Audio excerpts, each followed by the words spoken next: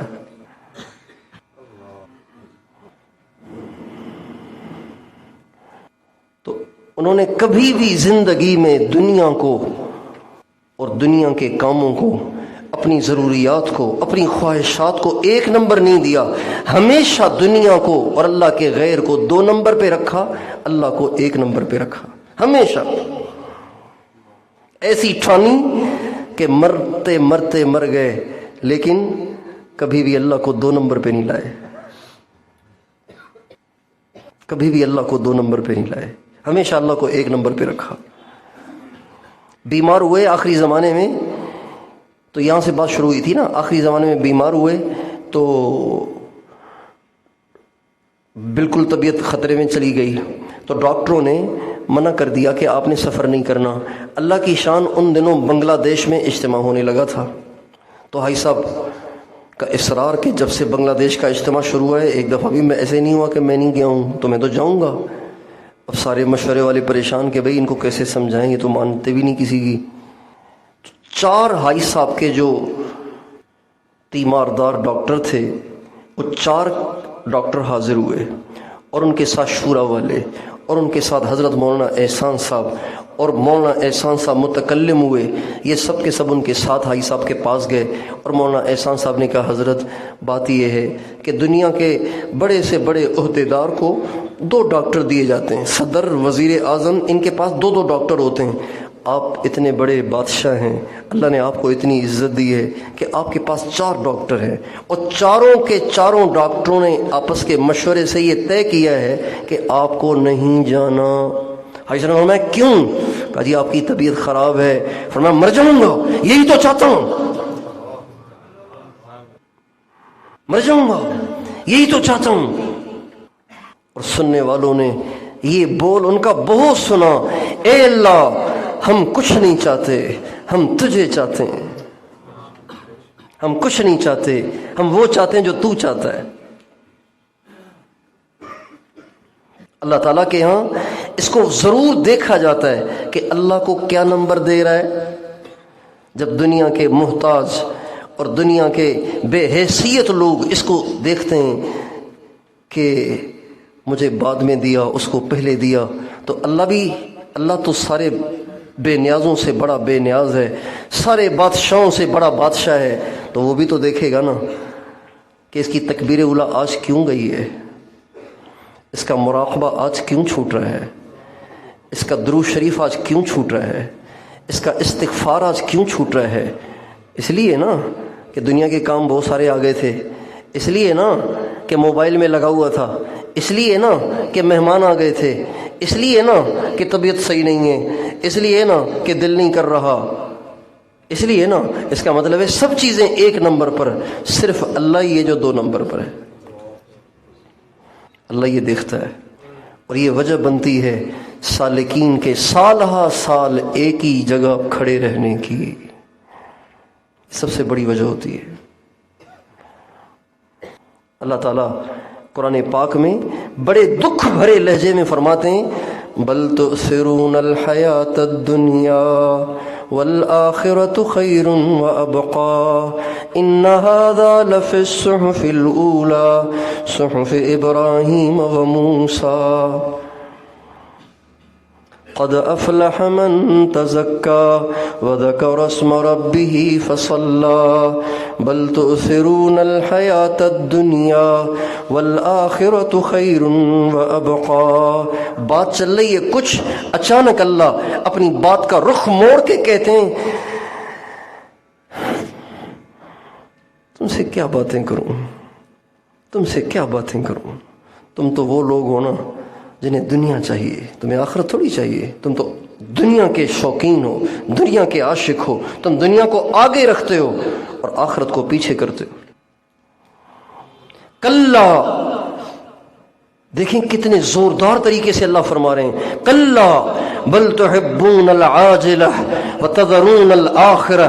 ہرگز نہیں، تم تو وہ لوگ ہو نا جنہیں دنیا چاہیے اور آخرت کی تمہیں فکر ہی نہیں ہے. 99.99 سالکین اس کوتاہی میں مبتلا ہیں. جس سے پوچھو ہاں بھئی معمولات کا کیا حال ہے، کبھی بس ہو جاتے ہیں کبھی کبھی. ہاں جی معمولات کا کیا حال ہے، کبھی بس کچھ کچھ ہو جاتا ہے. کبھی کوئی جواب نہیں دیتا کہ جی کھانا بس کچھ کھا لیتا ہوں، کبھی کبھی کھا لیتا ہوں.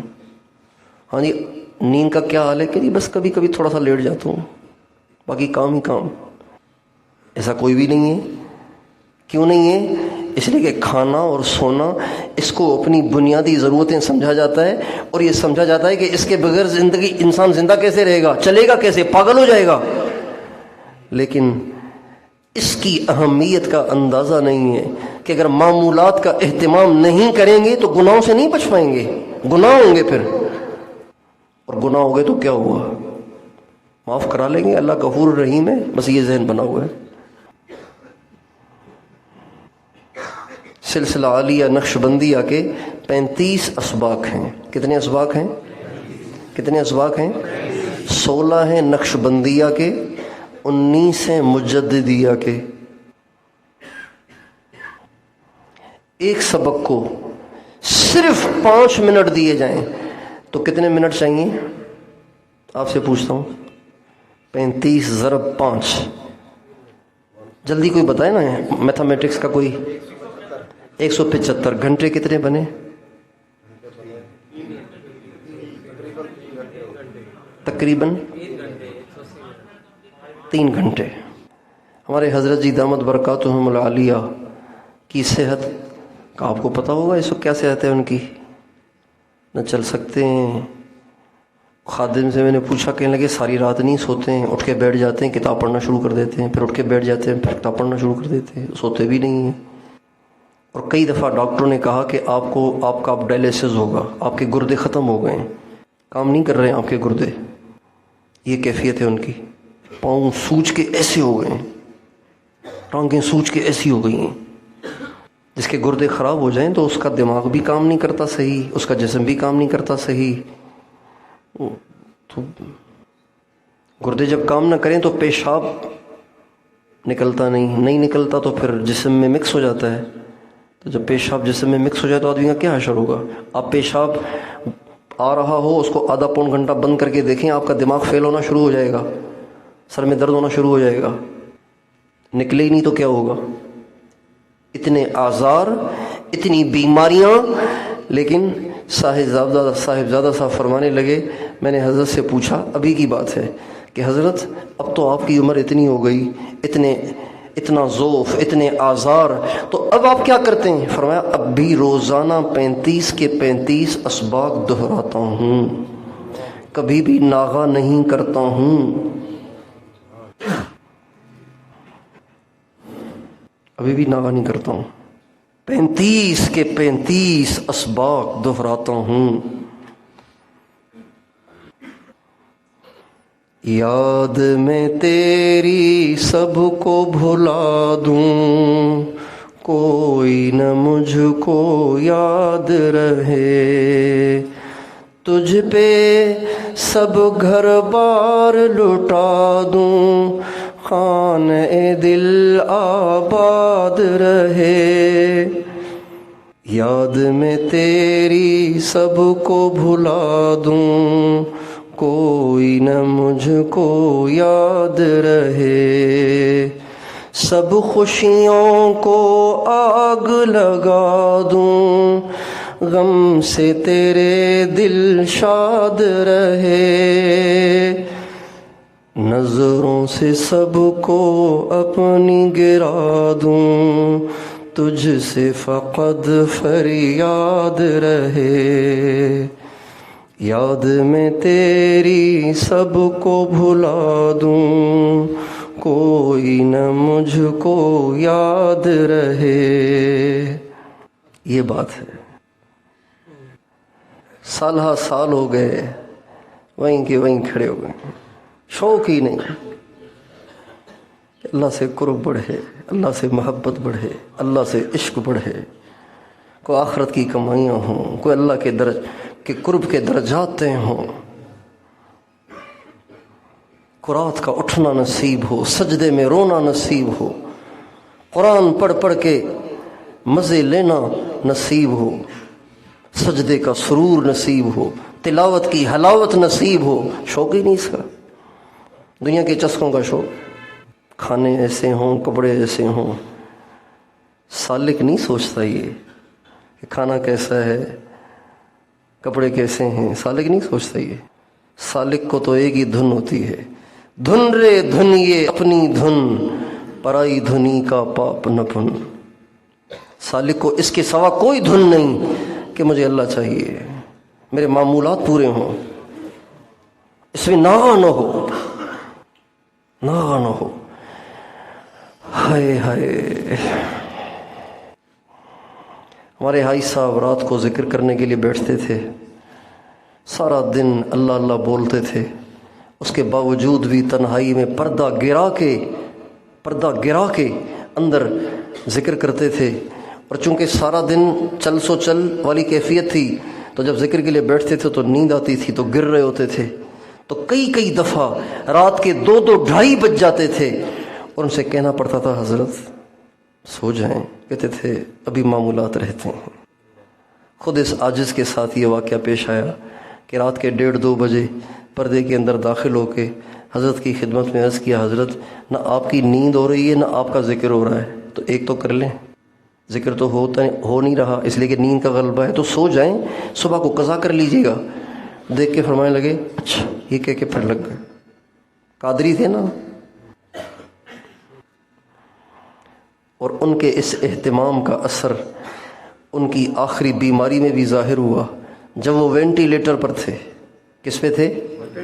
وینٹیلیٹر پہ انسان مشینی سانس لیتا ہے، مشینی سانس، مصنوعی سانس لیتا ہے،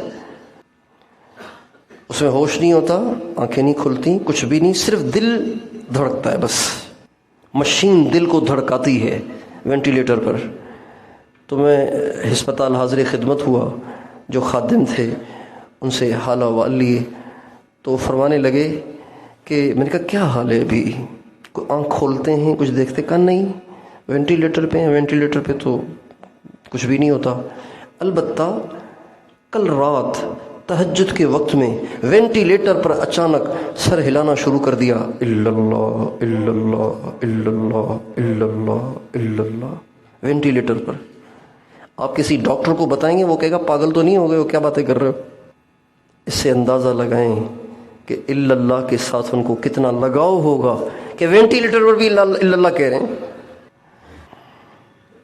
ہمارے مولانا جمشید صاحب کا زندگی بھر کا یہ معمول تھا، یعنی ان کی گھٹی میں آ گئی تھی یہ بات، جب اٹھتے تھے تو کہتے تھے الا اللہ۔ یہ ان کے خادم بیٹھے مولانا نعیم صاحب، الا اللہ، اٹھتے وقت بیٹھتے وقت الا اللہ، یاد میں تیری سب کو بھلا دوں، کوئی نہ مجھ کو یاد رہے۔ یہ میرے اکابر اس کے مصداق تھے، میں تو صرف گوائیوں کی طرح گنگنا رہا ہوں، وہ اس کے مصداق تھے، وہ اس کے حقدار تھے۔ ہمارے نبی کی محبت میں ابو طالب نے ایک قصیدہ کہا۔ کس نے کہا؟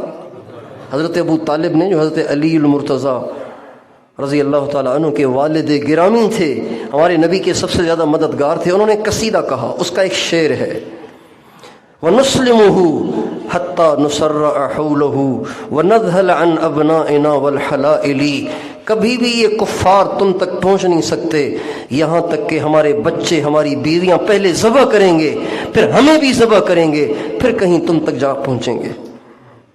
یہ انہوں نے شعر کہا، جو کہ کفار بار بار کہتے تھے بیچ سے ہٹ جاؤ، راستہ خالی کر دو، تم بیچ میں نہ آؤ، ہم خود ہی تمہارے بھتیجے سے نمٹ لیں گے، یہ وہ بار بار کہتے تھے۔ اس پہ انہوں نے کہا وَنُسْلِمُهُ حَتَّى نُسَرَّعَ حَوْلَهُ وَنَذْهَلَ عَنْ أَبْنَائِنَا وَالْحَلَائِلِ، بچے بھی ذبح ہوں، بیویاں بھی ذبح ہوں، پھر ہم بھی ذبح ہوں، تب تک تم نہیں پہنچ سکتے میرے بھتیجے تک۔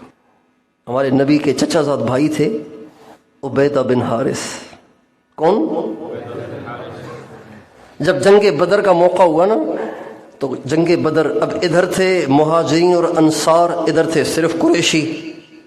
تو قریش اپنے آپ کو ہمیشہ اوروں سے برتر سمجھتے تھے، مدینے والے سے کہتے تھے یہ تو کسان ہیں، یہ تو کسان ہیں، ان کی سرداری سے ان کا کیا واسطہ، جنگ اور لڑائی سے ان کا کیا واسطہ، یہ تو کسان ہیں، بیچارے کھیتی باڑی کرنے والے لوگ ہیں، ان کو کیا پتہ کہ جنگی حربے کیا ہوتے ہیں۔